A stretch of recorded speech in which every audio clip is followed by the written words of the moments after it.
శ్రీ విఘ్నేశ్వరాయ నమ. శ్రీ గురుభ్యో నమ. శ్రీ జగదంబాయ నమ. సిద్ధగంధర్వయక్షాద్యై అసురైరమరైరపి సేవ్యమాన సదా భూయాత్ సిద్ధిదాత్రే సిద్ధిదాయిని. మనం దేవి భాగవతం వింటూ ఉన్నాము. నామస్కందంలో బ్రహ్మహత్య సమానాలు, నరక నివారణ, నరక కోప వర్ణన ఇవన్నీ విన్నాము. తరువాత నరకలోకంలో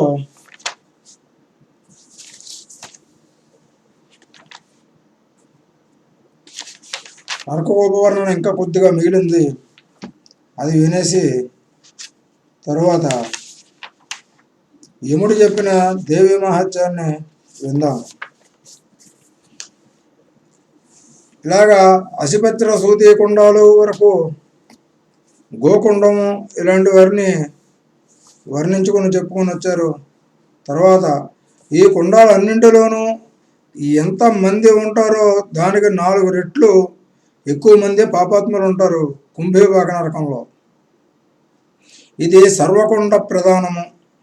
ఇక్కడ శిక్షలు అంతే, అన్నింటికన్నా తీవ్రంగా ఉంటాయి. అకస్మాత్తుగా వచ్చి పడుతూ ఉన్న పాతకులతో అన్ని కుండాలు రేయింబావుళ్ళు దబిమని మోగుతూ ఉంటాయి. తప్తాంశుకుండంలో కాలిన ఇనుప రజను లాంటి ధూళి సుడిగుండాలు తిరుగుతూ ఉంటుంది. కంచి దెబ్బల పాపుల దేహాలకు వాతలు పడుతూ ఉంటాయి. కాలిన ఇటుకలతో జ్వాలాముఖ కుండం, తప్తవాలు కాకుండము, వీటిలో పడటమేమిటి పాపాత్ములు మూర్ఛిల్లుతారు. ధనుశత విస్తీర్ణమైన నాగకుండము, అశ్వకుండము ఇత్యాదుల్లో ఆయా జంతువులు పాపులతో హింసా క్రీడలు జరుపుతాయి.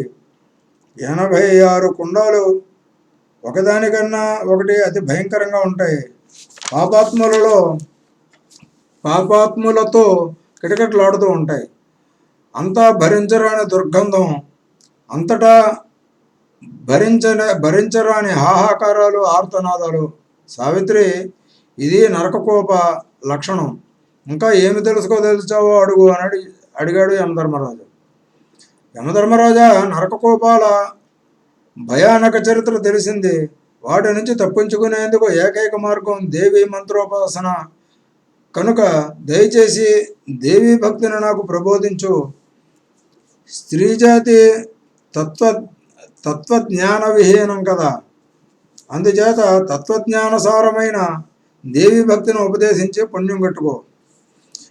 యజ్ఞ దాన తీర్థ స్థాన తపోవ్రతాచరణల వల్ల లభించే పుణ్యము ఒకరికి జ్ఞానాన్ని ఉపదేశించడం వల్ల కలిగే పుణ్యములో 16వ వంతుకి సాటి రాదని పెద్దలు చెబుతూ ఉంటారు. గౌరవార్హతతో తండ్రి కన్నా తల్లి 100 రెట్లు గొప్పది. జ్ఞానదాత గురువు తల్లి కన్నా 100 రెట్లు ఎక్కువ గౌరవార్హుడు.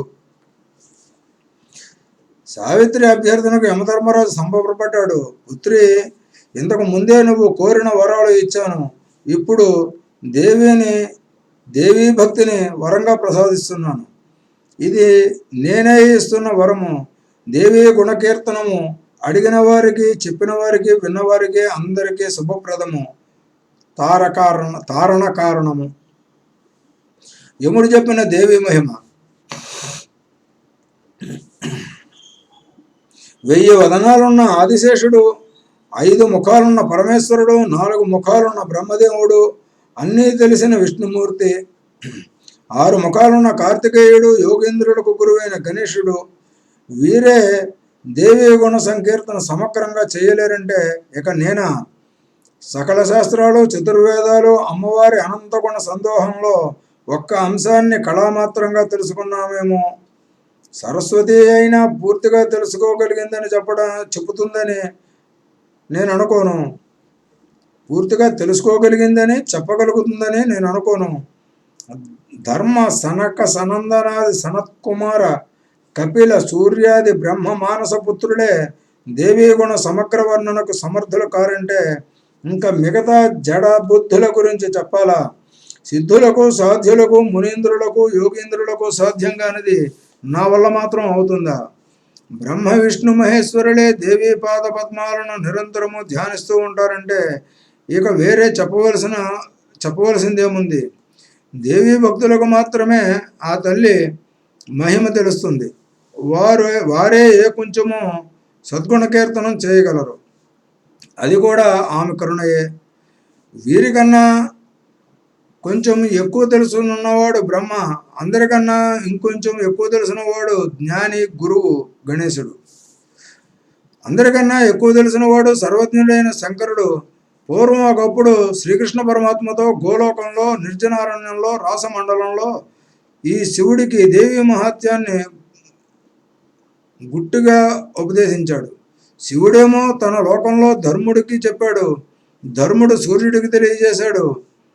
తపఫలంగా దేవీమయమును తెలుసుకున్న నా తండ్రి సూర్యభగవానుడు నేను తపస్సులకు వెళ్ళబోతున్న వేళ ప్రేమగా పిలిచి నాకు ఉపదేశించాడు. ఇది నా గురు పరంపర. నాకు తెలిసినదే తక్కువ, అయినా నువ్వు అడిగావు కనుక చెబుతున్నాను. నిజానికి ఆ తల్లి గుణగణాలు ఆవిడికే పూర్తిగా తెలియవు, ఇంకా ఇతరులకు ఎలా తెలుస్తాయి? ఆకాశం ఎంత ఉన్నదో ఆకాశానికి తెలుసా? సర్వకారణకారుణుడు, సర్వాత్మకుడు, సర్వ భగవంతుడు, సర్వేశ్వరుడు, సర్వాజ్యుడు, సర్వవేత్త, సర్వ పరిపాలకుడు, నిత్యరూపి, నిత్యదేహి, నిత్యానందుడు, నిరాకృతి, నిరంకుశుడు, నిరాంకుశుడు, నిరాశాంకుడు, నిర్గుణుడు, నిరామయుడు, నిర్లిప్తుడు, సర్వసాక్షి, సర్వాధారుడు అయిన పరాత్పరుడు అంటే పురుష రూపంలో, ప్రకృతి రూపంలో అయితే ప్రకృతి, మాయా విశిష్టుడే ప్రకృతి శబ్దవాచుడు అవుతూ ఉన్నాడు. ఈ ప్రకృతి పురుషులు పరస్పరము అభిన్నులు. అగ్ని దాని దాహక శక్తిలాగా అవిభాజ్యులు. వీరి వికారాలే సర్వ ప్రాకృత రూపాలను. ఆ ప్రకృతి శక్తినే మహామాయ అంటారు. సచ్చిదానంద రూపిణి తాను రూపరహిత అయిన భక్తులను అనుగ్రహించడం కోసం రూపం ధరిస్తూ ఉంటుంది. మొట్టమొదటగా గోపాల సుందరి రూపాన్ని సృష్టించింది. వెంటనే అత్యంత మనోహరుడైన గోపసుందరుణ్ణి సృష్టించింది. ఆమె రాధాదేవి, అతడు శ్రీకృష్ణ పరమాత్మ. ఇప్పటికీ ఈ ప్రకృతి స్వరూపము, పురుష స్వరూపాలు, దేవీపాదం మనం వినడం మొదలుపెట్టిన దగ్గర నుంచి ఇప్పటికి ఎన్నిసార్లు చెప్పారో నేనైతే లెక్క పెట్టలేదు. కానీ అడుగడుగున అస్తస్తమాటు మనకి చెబుతూనే ఉన్నారు. పేర్లు మారుతూ ఉంటాయి కానీ చెప్పేది ఒకటే, జరిగేది ఒకటే. ఆ శక్తి ఒకటే. అది మనకు నచ్చిన పేరు పెట్టుకోవచ్చు, ఏదైనా ఆ శక్తి అంశే. ఆ శక్తే చివరికి. ఆ గోపకిశోరుడు, నీలమేఘశ్యాముడు, కందర్పకోటి సుందరుడు, లీలాధాముడు, మనోహరుడు, వికసిత పుండరీకాక్షుడు, శరశ్చంద్రవదనుడు, రత్నభూషణ విరాజితుడు, నవరాజల్లుడు మోమువాడు, పీతాంబరధారి, బ్రహ్మతేజోబంధురుడు, పరబ్రహ్మస్వరూపుడు, కంటికి హాయిగా ఉంటాడు, శాంతాకారుడు, రాధాకాంతుడు. రాజమండలంలో రత్నసింహాసనం మీద ఇతడు కూర్చుని ఉంటే గోపికా గణం చూపులన్నీ ఇతడి వైపే, చిరునవ్వులన్నీ ఇతడి మీదనే, మురళిని నిరంతరం మ్రోగిస్తూ ఉంటాడు. ద్విభుజ నారాయణుడు, వనమాల విభూషితుడు, కౌస్తుభాలంకృతోరస్కుడు, మహోజ్వలుడు. కుంకుమాగరు కస్తూరి చందన చర్చిత శరీరుడు, చెంపకమాలతి పుష్ప మాలికాలంకృతుడు, నెమలి పింఛం ధరించిన వాడు. భక్తులు ఈ రూపంలో కృష్ణ పరమాత్మను ధ్యానిస్తూ ఉంటారు. ఈ కృష్ణ పరబ్రహ్మ ఆజ్ఞకు భయపడి బ్రహ్మదేవుడు సకల జీవరాశిని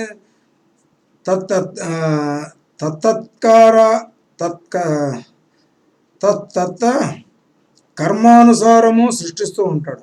తపస్సులకు తపఫలాలను ఇస్తూ ఉంటాడు. చతుర్భుజ నారాయణుడు విష్ణుమూర్తి జగత్తులను పాలిస్తూ ఉంటాడు. కాలాగ్ని రూపుడే రుద్రుడు సంహరిస్తూ ఉంటాడు. ఈ శివుడు జ్ఞాని అయినది, జ్ఞానదాత అయినది, జ్ఞానులకు గురువు అయినది, యోగీశ్వరుడైనది, భక్తి వైరాగ్య సంయుతుడైనది, పరమానంద సంయుక్తుడైనది ఆ కృష్ణ పరమాత్మ అనుగ్రహం వల్లనే. ఇలా త్రిమూర్తులే కాదు, పంచభూతాలు, అష్టదిక్పాలకులు, సూర్యచంద్రులు, నవగ్రహాలు సమస్తము తమ తమ విధులను నిర్వర్తించేది ఈ కృష్ణ పరమాత్మనే ఆజ్ఞకు భయపడియే. సకాలంలో వృక్షాలు ఫలించేది, లతలు పుష్పించేది, జల స్థల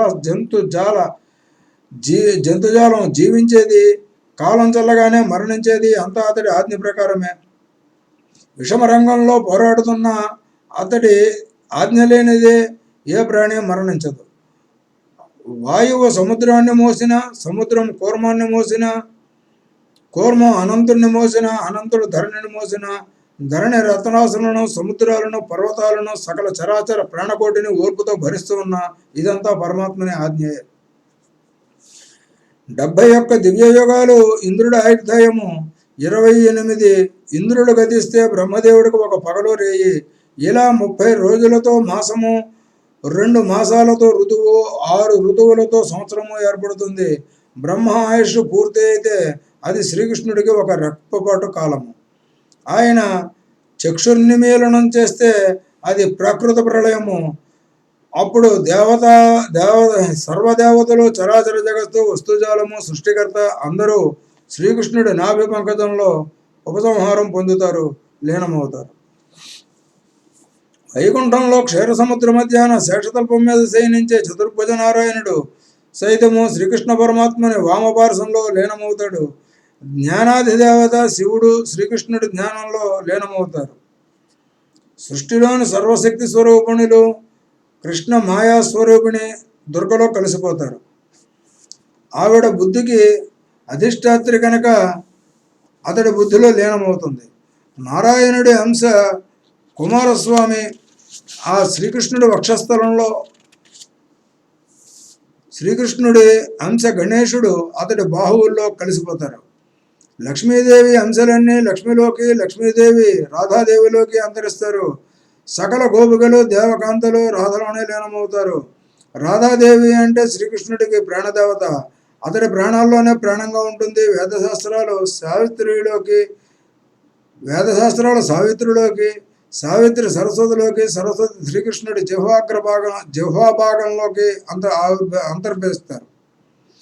గోలోక గోపకులు అతడి రోమాలలోకి, వారి ప్రాణాలు అతడి ప్రాణాలలోకి, అగ్నిదేవుడు జఠరాగ్నిలోకి, సకల జలాలు రసనాగ్రభాగంలోకి, వైష్ణవులు అతడి పాద పద్మాలలోనికి, ఇలా విరాడాంశాలన్నీ శ్రీకృష్ణ మహావిరాట్ రూపంలోకి విలీనమైపోతాయి.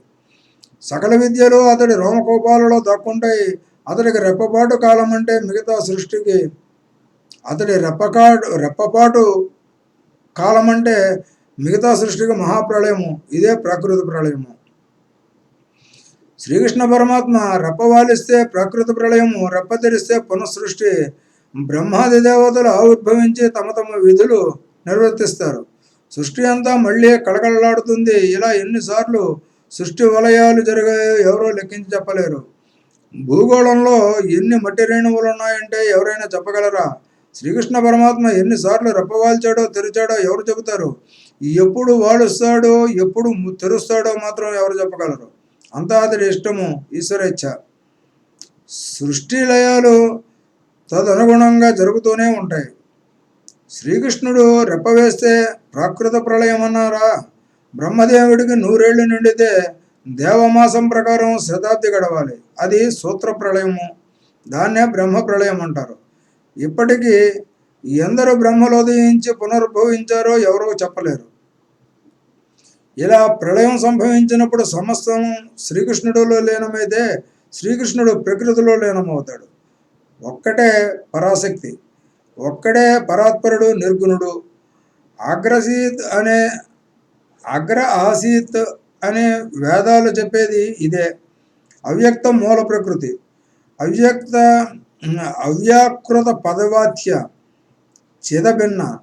ప్రళయంలో తానే మిగులుతుంది. ఆ పరాశక్తి గుణాలను కీర్తించడం ఈ బ్రహ్మాండంలో ఎవరి వల్ల కాదు.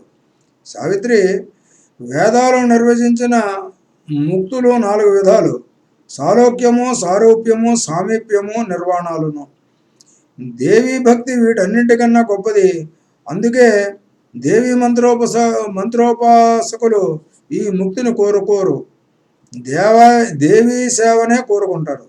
శివతత్వ, అమరత్వ, బ్రహ్మత్వ సిద్ధులు జన్మ మృత్యు జరా వ్యాధి భయ శోకాది రాహిత్యము, దివ్యరూపధారణము, వీటిని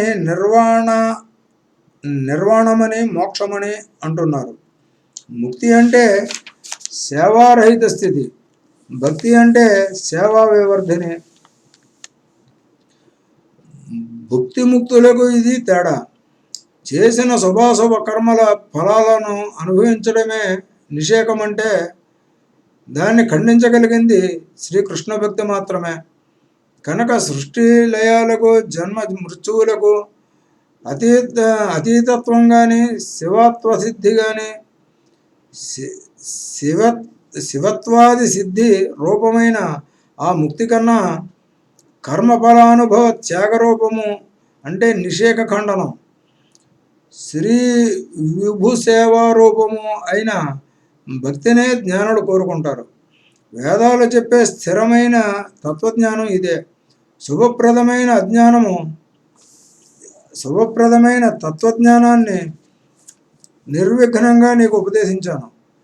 నీ భర్తను పునర్జీవితుడిని చేశాను. ఇక వెళ్ళిరా, నీకు శుభమగుగాక అని ఆశీర్వదించి యమధర్మరాజు తన లోకానికి బయలుదేరబోయాడు. కానీ సావిత్రి కదలనివ్వలేదు. పాదాలు పట్టుకుని విలపించదొడిగింది. ఎందుకో ఏమిటో చెప్పకుండా మౌనంగా రోధించింది. యముడికే జాలి కలిగింది, సంతృప్తి కలిగింది, కళ్ళు చెమ్మగిల్లాయి.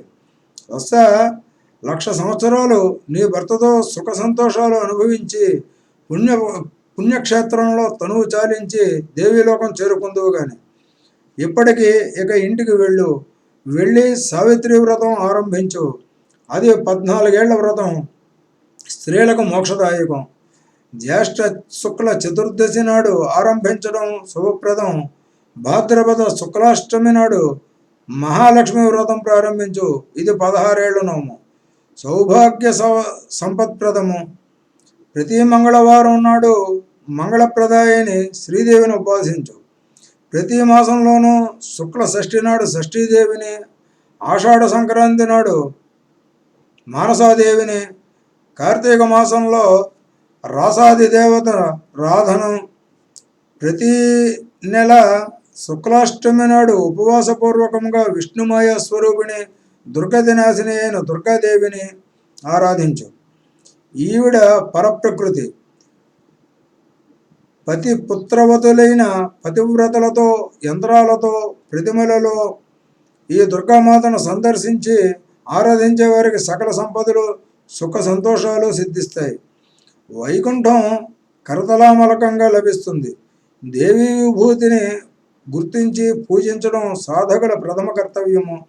సర్వస్వరూప అయిన పరమేశ్వరిని సర్వకాల సర్వావస్థలలోనూ ఉపాసించాలి.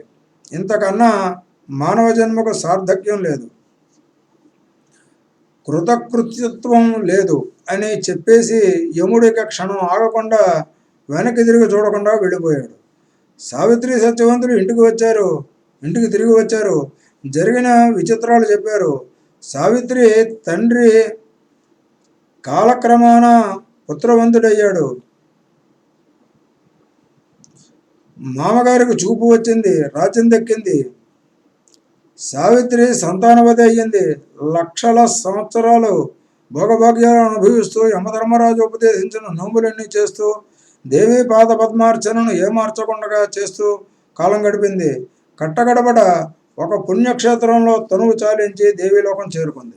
నారద, సావిత్రి అంటే సూర్యాధిదేవత, సూర్యమంత్రాధిష్టాన దేవత, వేదమాత, వేద సవిత్రి. కనుకనే సావిత్రి అయ్యింది. జీవ కర్మ విపాకాన్ని గురించి ప్రధానంగా తెలియజేసే సావిత్రి ఉపాఖ్యానం సవిస్తరంగా వినిపించాను. ఇంకా ఏమి కావాలో అడుగు అని ముగించాడు నారాయణ మహర్షి. నారదుడు ఆనందభరితుడే మరొక ప్రశ్న వేశాడు. సావిత్రి యమ సంవాదము మిషగా గాయత్రి ఉపాఖ్యానం విన్నాను. జన్మ ధన్యమైంది. ఇప్పుడు లక్ష్మీ ఉపాఖ్యానం వినాలని కుతూహలంగా ఉంది. దయచేసి వివరించు అని అడిగాడు. నారాయణ మహర్షి ప్రారంభించాడు. నారద, సృష్టికి ఆదిలో శ్రీకృష్ణ పరమాత్మకు వామాంగం నుంచి రాసమండలంలో మహాదేవి ఆవిర్భవించింది. అత్యంత సుందరాకారము, శ్యామ, న్యగ్రోధ పరిమండిత, 12 ఏళ్ల నవ యవ్వనవతి, శ్వేత చంపక వర్ణంలో చూపులకి హాయిగా ఉంది. మనోహరిణి. శరత్ పూర్ణిమ చంద్రబింబాన శరత్ పద్మపత్ర విశాలాక్షి ఆవిర్భవించిన దేవి ఈశ్వరేచ్ఛతో హఠాత్తుగా 2 పాయలు ధరించింది. 2 రూపాలు ధరించింది. రూపము, రంగు, తేజస్సు, వయస్సు, కాంతి,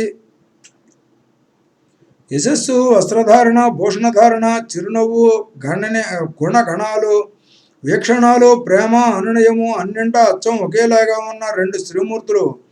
వామభాగం మహాలక్ష్మిగా, దక్షిణ భాగం రాధాదేవిగా రూపుదాల్చింది. వీరిలో ముందుగా రాధాదేవి ద్విభుజ శ్రీకృష్ణ పరమాత్మను వరించింది. తరువాత మహాలక్ష్మి వరించింది. అప్పుడు వారి పట్ల గౌరవాదరాధలతో పరమాత్మ తాను కూడా 2 రూపాలు ధరించాడు. దక్షిణ భాగం నుంచి ద్విభుజుడు, వామభాగం నుండి చతుర్భుజుడును అవతరించాడు. ద్విభుజుడు రాధాకాంతుడు, చతుర్భుజుడు లక్ష్మీకాంతుడు. శుద్ధ సత్వస్వరూపుడే, గోపగోపీగణ పరివృతుడే చతుర్భుజ నారాయణుడు లక్ష్మీ సహితంగా వైకుంఠానికి తరలి వెళ్ళాడు. అన్నింటా సమానులైన 2 పురుషులు కృష్ణ నారాయణులు. స్నిగ్ధ దృష్టులతో సమస్త విశ్వాన్ని లక్షిస్తుంది కనుక ఈ మహాదేవిని మహాలక్ష్మి అన్నారు. యోగశక్తి సంపన్న ఈ లక్ష్మీదేవి చాలా అంశావతారాలు ధరించింది. వైకుంఠంలో ఉండే మహాలక్ష్మి పరిపూర్ణతమ, సాత్వికురాలు, శుద్ధ సత్వ స్వరూప, సర్వ సౌభాగ్య సంయుత. నారాయణుడికి అత్యంత ప్రేమాస్పద సర్వాంగన ప్రధాన. ఇంద్రలోకంలో ఇంద్రుడికి సర్వ సంపత్స్వరూపునిగా స్వర్గలక్ష్మి పేరుతో ఈవిడ అంశావతారాలు వెలుగొందుతోంది. పాతాళంలో నాగలక్ష్మిగా, రాజులలో రాజ్యలక్ష్మిగా, గృహాలలో గృహలక్ష్మిగా, గోవులలో కామధేనువుగా, యజ్ఞాలలో దక్షిణాదేవిగా, పద్మినిలో క్షీరసముద్ర రాజతనయగా, చంద్రుడిలో శోభాలక్ష్మిగా, సూర్యుడిలో తేజోలక్ష్మిగా, ఇలా రత్నాలలో, ఫలాలలో, జలాలలో, రాజులలో, రాజపత్నులలో, దివ్య స్త్రీలలో, గృహాలలో, సర్వ సస్యాలలో, వస్త్రాలలో, స్థలాలలో, దేవతా ప్రతిమలలో, మంగళ ఘటాలలో, మాణిక్యాలలో, ముత్యాలలో, పుష్పమాలికలలో, మణులలో, హీరాలలో, క్షీరాలలో, చందనాలలో, వృక్షాలలో, నవమేఘాలలో అంతటా శోభాయదాయకంగా లక్ష్మీదేవి అంశలు విరాజిల్లుతూ ఉన్నాయి.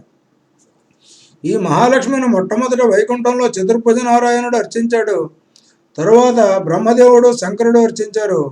క్షీరసముద్రంలో విష్ణుమూర్తి పూజించాడు. స్వయంభూమును అటుపైన మహారాజులు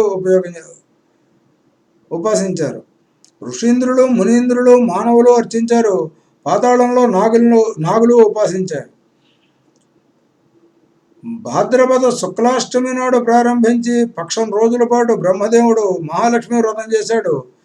చైత్ర భాద్రపద పుష్యమాసాలలో ప్రతి మంగళవారం నాడు విష్ణుమూర్తి అర్చించాడు.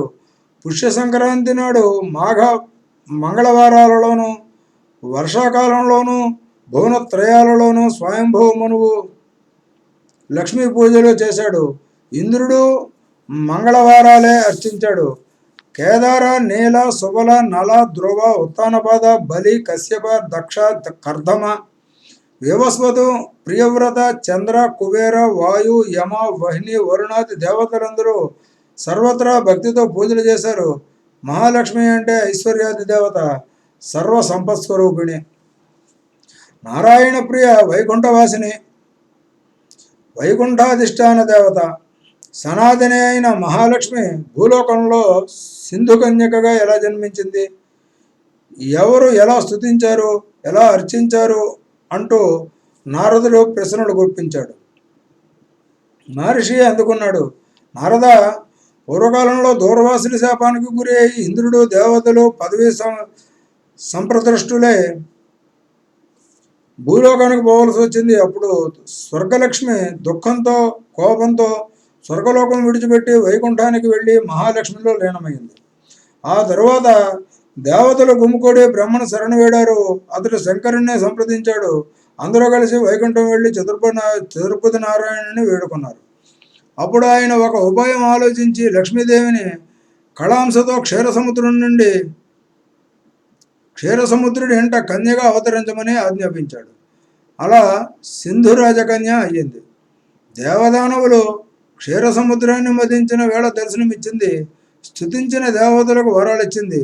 విష్ణుమూర్తికి దివ్య వనమాల ఇచ్చింది. ఇలా దేవతలు తిరిగి తమ రాజ్య సంపదలను పొందగలిగారు. క్లుప్తంగా ముగించాడు నారాయణ మహర్షి. వింటున్న నారదుడికి సంతృప్తి లేదు. దూర్వాసుడు ఎందుకు శపించాడు, ఏమని శపించాడు, ఇంద్రుడు ఏ తప్పు చేశాడు, లేకపోతే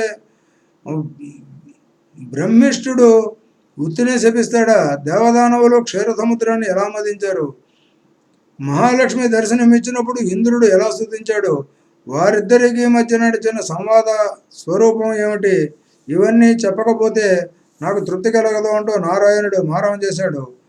శ్రీ నారాయణ మహర్షి ఆరంభించాడు. ఇక్కడ ఇంద్రుడికి దూర్వాసుడి శాపం. నారద, మధుపానమత్తుడై దేవేంద్రుడు త్రిలోకాధిపతి రంభతో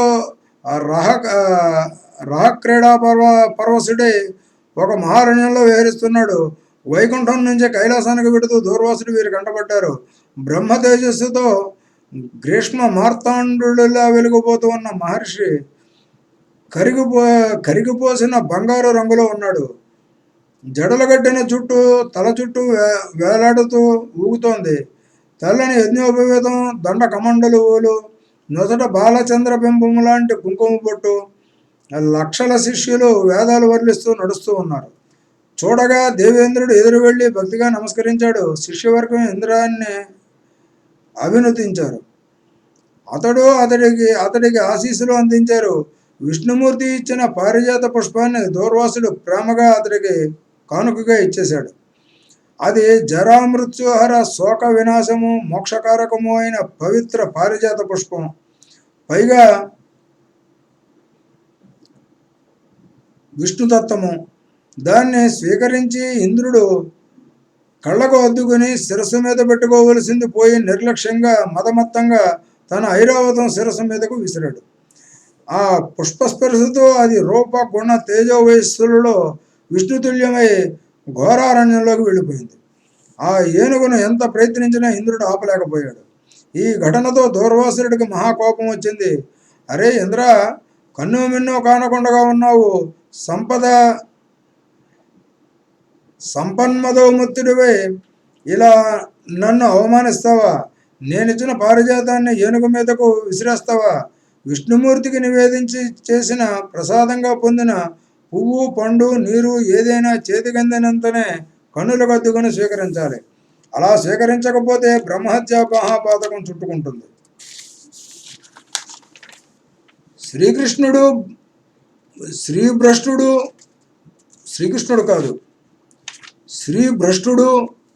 బుద్ధిభ్రష్టుడు రాజ్యభ్రష్టుడు అవుతాడు. పూర్వజన్మ సుకృతం విశేషం వల్ల మహాభాగ్యంగా లభించిందని వెంటనే స్వీకరించిన వాడు మాత్రమే విష్ణు భక్తుడు.